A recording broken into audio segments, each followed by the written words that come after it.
Am I the jerk if I move out of our apartment knowing my fiancé and his mom can't afford it without me? Posted by you/throwaway move away 129. Me, 29F, and my, maybe ex, fiancé, 27M, have been living together for about 1.5 years.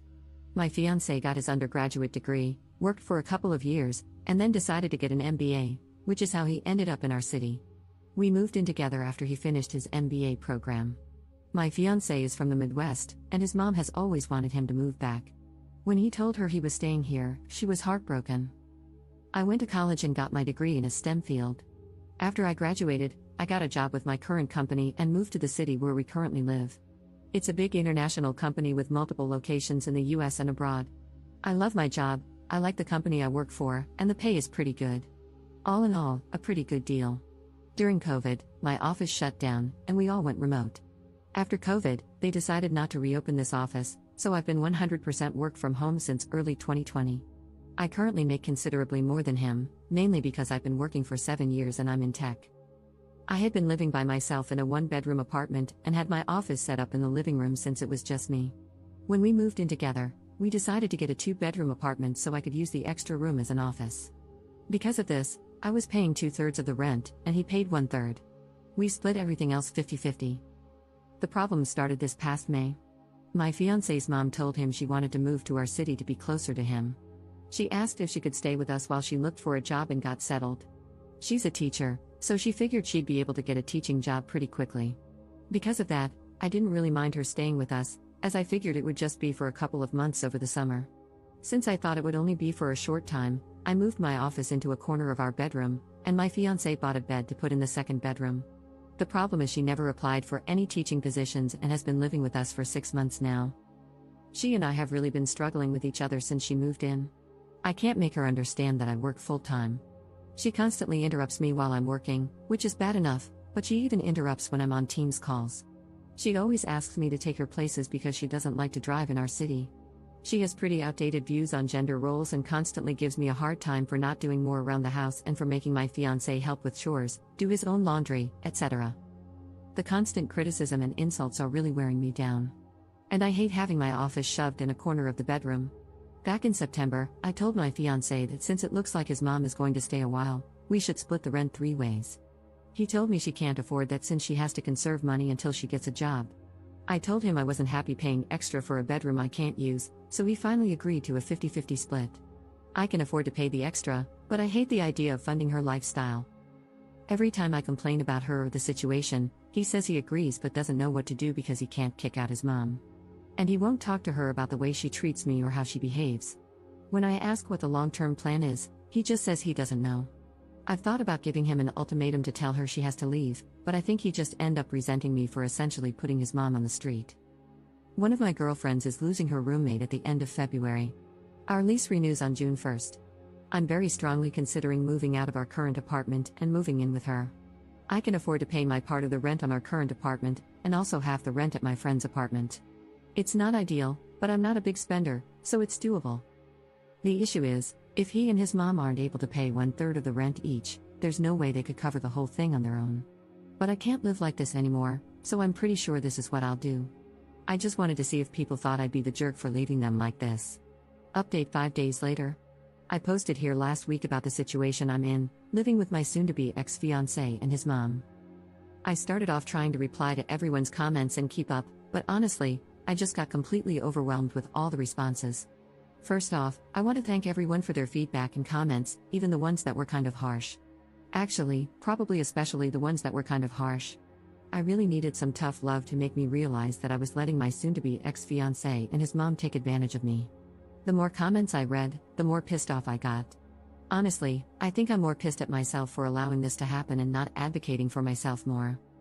This past weekend, I got my soon-to-be ex-fiancé alone so we could talk, which was actually harder than it should have been because his mom always tries to tag along when we do anything. Going through all the comments everyone left and the PMs people sent really helped me decide how to approach this. It also brought up a lot of good questions I should have thought of myself. Back to the discussion with my ex, I wanted to give him one more chance to pick us over his mom, not because I thought he would, but because I just wanted to be able to tell myself I gave him the opportunity. I explained again how unhappy I am with the situation, how it's affecting my work because of her constant interruptions, and how uncomfortable and unhappy I am being forced to work out of a corner in our bedroom. I reminded him that until a few months ago, I was paying the majority of the rent, and since I make so much more than him, it's really my salary that keeps us all afloat. I also brought up, again, the way she treats me and talks to me. And he replied the same way he always has. He agrees it's not right how she acts and that it's really uncomfortable for all of us. WTF, I don't care if she's uncomfortable. Previously, I would have dropped it there.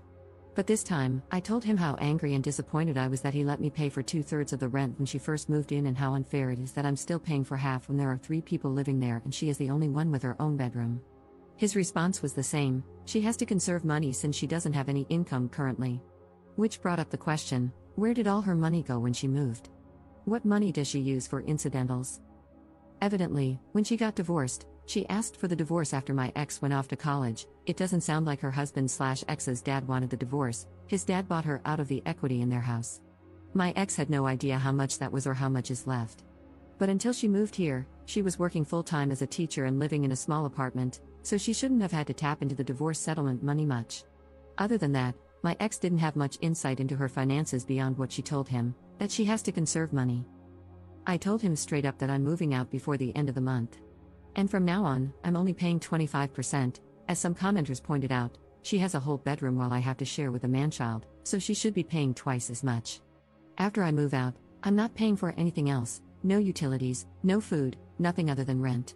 I have a pretty good idea of what his finances are like, and if he has to pay 75% of the rent all by himself, it's going to take a huge chunk of his net income. After he pays utilities and buys groceries, there won't be anything left for incidentals. Rent was due on the 1st, but it's not late until after the 5th, so he has 2 days to come up with the money. If he doesn't and I end up covering it, I'll reduce the amount I pay in future months. The only reason I'm going to keep paying any of the rent is that even after I move out, I'm still on the hook. I talked to the leasing office, and they explained that since my ex and I signed a single rental agreement together, i.e., one contract we both signed rather than 2 separate contracts, we are both responsible for the rent. They don't care who actually pays, as long as it gets paid. The only alternative would be if he agrees to sign a new lease by himself, or together with his mom. But in all likelihood, he wouldn't be able to pass the credit check on his own, so I'm kind of stuck. I don't think he'll do anything stupid, though, because he's going to need to find somewhere to live after this, and a collection on his credit report wouldn't be good. I also told him that I'm going to find someplace else to work during the day until I move so she can't bother me. My friend, whom I'm moving in with, said I could work at her place during the day since she and her current roommate have in-person 9 to 5s. I took her up on that for now. After living with his mom, I'm not about to overstay my welcome, so I'm going to find some other options to rotate through. Someone suggested checking out the public library, or if it comes to it, I'll get a membership at one of those WeWork type places. Just in case, I brought my important papers, files, and valuables, and my friend is storing them for me until I move in. He really didn't take it well. The surprising thing to me is that he was actually shocked by everything. He seemed genuinely surprised that I wasn't prioritizing his mom. I really got the feeling that he sincerely believed I wanted to take care of her as much as him. He kept saying stuff like, "What about my mom? What am I going to tell her? That's just how she is, but we still need to help her," etc. He asked about our relationship and the engagement. I told him that after I move out, I need some space from him. In a few months, once we've both had time and space to process what happened, if we both agree, we can talk about the relationship. But he'd have to prove that he's going to have my back going forward and will set boundaries with his mom. I told him that just to avoid more drama, but I don't see a future where we're together. I told him he needs to tell his mom because she's not my responsibility or problem, and she'll know something's up when I start moving my stuff out. He hasn't told her what's going on yet, but this weekend, I'm going to start moving things, so he doesn't have much time. My friend's current roommate starts a new job in another state on the 3rd, so realistically, I can probably move in 2 to 3 weeks, depending on when she actually leaves. I don't expect him to do anything bad, other than sulk and complain, but if he does do something stupid or doesn't pay his part of the rent, the ace up my sleeve is that I'll tell the leasing office his mom moved in, which is prohibited in the lease. Honestly, getting evicted would solve a lot of my problems right now, so it's a pretty valid threat, I think. Now that I've mentally and emotionally separated myself from him and his mom, I'm actually looking forward to her reaction when he tells her what's going on. If it gets too ugly, I'll find a cheap Airbnb or hotel or something. I've had some friends, including the one I'm moving in with, offer to let me couch surf for a few weeks, but I just can't do that to someone else. So, that's it. I'm leaving, and I really don't care how that affects them. Relevant comments. Commenter. The thing about him sincerely believing you wanted to take care of mom is pretty standard when someone has an enmeshed relationship with their parent. When you think of a romantic partnership, you think of two people working together to build a life for themselves. When the enmeshed person thinks of a partnership, he thinks of having someone with whom to share the burden of his enmeshed relationship. And the truly sad thing is that he probably cannot perceive how skewed his perspective is. His normal meter didn't break, it never worked in the first place. It's sitting in the back of a closet, buried under a bunch of old coats. Ops response. I mean, that explains a lot. But honestly, that is just so effing sad. That's essentially saying he's broken but doesn't even know he's broken. So he'll just go from relationship to relationship, never really understanding why women keep leaving him. Absent his mom, he's really a great guy, but nobody will ever want to stay with him if his mom is always going to come first. Commenter 2. You already let her stay well past the agreed upon time, and they should be grateful for that instead of being mad that you're finally putting your foot down. Did they honestly have no other plan? Was this supposed to continue indefinitely? They're about to get a rude awakening, but it's no less than they deserve. Ops response. That is a great question. I have no idea what the long-term plan was. Every time I brought it up with my ex, he would say things like, we'll have to make sure she applies for next school year, but he would never talk to her to tell her that. Plus, even if she does get a job for next school year, that isn't until September. And realistically, it would be another month before she starts getting a paycheck. There is no way I'd stay in this situation for another 8 months, I would end up in prison. Commenter 3. To clarify, she has enough money from the divorce settlement for her own personal expenses but won't even pay her share of the rent? Ops response. That is exactly how I interpreted what he said. I don't know what her grand plan was. She's in her mid to late 50s, I think. So if she was planning to mooch off me and her son until she could officially retire, it would be another 5 to 10 years. I don't know how she expected that to happen. Second update 8 days later. Hey everyone, I've been getting a lot of requests for an update, so I wanted to let everyone know how it went when my ex's mom found out about me not covering all the rent and moving out.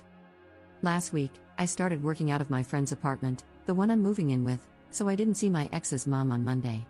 On Tuesday around lunch, she sent me a text asking where I was. I told her I was working and that I'd be home late that night. She replied that my ex told her I wasn't going to be contributing as much, so she had to loan him money for rent. That wasn't a surprise to me, so I just replied with a thumbs up emoji. I had plans with my friend and her roommate, who I'm also friends with, to go out for dinner and then get some drinks. By the time I got home, it was after midnight, and my ex's mom was already asleep. The fun started Wednesday morning. I was getting ready to go to work at my friend's place when my ex's mom stopped me and said we needed to discuss my financial situation. Then she went on a whole tirade about having to cover my part of the rent, me making foolish choices by going out to dinner when I couldn't even pay rent, being irresponsible with money, and inconsiderate of the impact it had on others, blah blah blah. She went on to say that if she was going to have to pay my share of the rent, she expected me to do a better job of keeping on top of chores and keeping the apartment clean and organized. I told her I was moving out, since obviously my ex hadn't told her yet. She seemed, I don't know, pleased with herself. All she had to say was, maybe that's for the best. When I got home that night, she immediately wanted to talk. She said that instead of me moving out, we could get a bigger apartment, and that she'd be willing to help by paying the difference between a 2-bedroom and a 3-bedroom. Then we could go back to the arrangement my ex and I had before she moved in, me paying 2/3 of the rent and him paying 1/3. Honestly, when she said this, I think my brain vapor locked. She was making it sound like she was doing us a favor by offering to pay the increase in rent. Apparently, this manchild, who tells his mom literally every single thing about our lives and relationship, hadn't bothered to tell her how much I was actually contributing. It seems like once she discovered my ex wasn't paying for everything like she thought, she wasn't as excited about me moving out. I tried to be polite and told her I had already given notice to our apartment complex that I was moving out at the end of the month and had already committed to moving in with my friend. She kept pushing the issue, saying that if she was willing to pay the difference, I should just stay because that would really be best for everyone. By then, I was getting annoyed and told her that because of the way she had been acting and treating me, I had no interest in living with her anymore. That's when she hit me with the best line of this whole dumpster fire. She said she was worried I was taking advantage of her son and that if we had told her about our financial arrangement, she would have been more understanding of why I wasn't keeping up with the apartment. I told her maybe a good lesson from this is to try being nice to everyone in the future, not just the people you think can help you. And I asked her why she didn't help out more, since she wasn't doing anything productive all day. She did not like either of those comments, and things got pretty hostile, with both of us yelling at each other. And to be fair, we both said some pretty awful things to each other. Finally, I told her I was going to inform the rental office that she had been living there against the lease agreement, because getting evicted would be worth it to see her living on the street. Then I grabbed my laptop and went to my friend's place. I didn't even bother packing an overnight bag. The next afternoon, Thursday, my ex texted me and said he had added his mom to the lease, effective the first of the month, and that she and his dad, I have no idea how that poor man got roped into this, would pay half the rent, while my ex would pay the other half. I confirmed with the property manager that I was off the lease and had no further obligation. I got it in an email so I have a record. I put in disconnect orders for the utilities under my name and told him to call and set up accounts under his name. I'm going to lose the damage deposit, it goes to whoever is living there when the lease ends, but it's a small price to pay to be free. On the way home, I stopped and got a bunch of boxes to pack my stuff.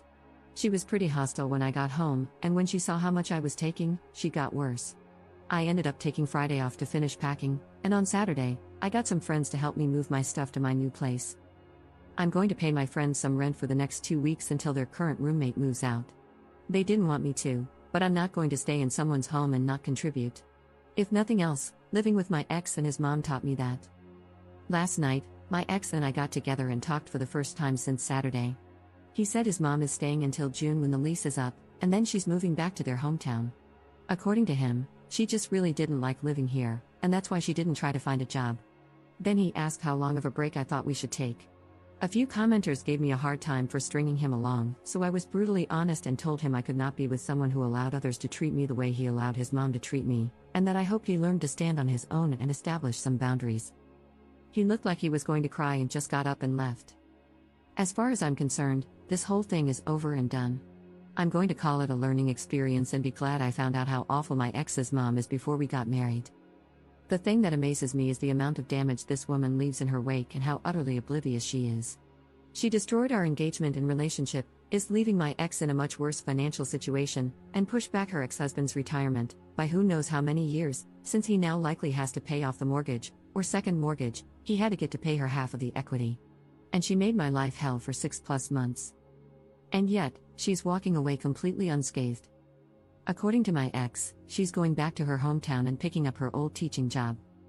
I'm thinking about visiting my parents next week and working from their house. I want to tell them how boring and undramatic they are, and how I'm so grateful for that. And that I love them for it, lol. Relevant comments. Commenter. It sounds like your ex wanted to save his pride and avoid disappointing his mother by concealing how much of the expenses you were covering, and he happily threw you under the bus to do so. Even when confronted with what his mother was doing to you as a result of his lies, he kept it up. His mother was damaging to your relationship, but it was mostly him who wrecked it by betraying you like that. I'm just glad you found out the truth about the kind of person he is before you got married. Ops response. I do think this is a lot of it. She made a really big deal about him getting an MBA, and I think she assumed he was going to be making a huge salary right out of the gate. To be fair, he probably will make good money in the future, but he needs to put in his time and work for it. I think he was afraid or embarrassed to tell her what he really made. Plus, he has student loans for his MBA to pay off, so he's going to have a few lean years. But we all do, so there's nothing wrong with it, other than it didn't match her expectations. Commenter 2. Hell yes, glad you got out. He needed to hear the harsh truth about not coming back to him. He did this to himself when he didn't back you up. Who wants to be with a spineless jellyfish? Ops response. Honestly, I was intentionally kind of a beach. He's complicit in torching our relationship, but I did love him. I was worried that if I wasn't blunt with him, he'd try to talk me into trying again, and I wanted to close that door for good. What did Op take moving out? Pretty much everything in the kitchen was mine. When we moved in together, he was fresh out of grad school and didn't have much of anything. He wasn't quite as bad as Kate Bishop in Hawkeye, 1 plate, 1 fork, 1 spoon, etc., but it was close lol. Everything in the second bedroom/my office was mine, except for the bed and his mom's clothes, a chest of drawers, some shelves, and a small TV. The couch was his, the bed was mine. I let him buy it from me, mainly because I didn't want to deal with moving it. Plus, some assorted small furniture and stuff. The apartment is kind of barren now lol. Maybe mommy will help him decorate. About her ex's dad and all of this. From the way my ex talked, I don't think his dad wanted to get a divorce. It makes me wonder if he thinks this might be a way to convince her to go back to him. I can't imagine why he would want her to, but it's the only explanation I can think of.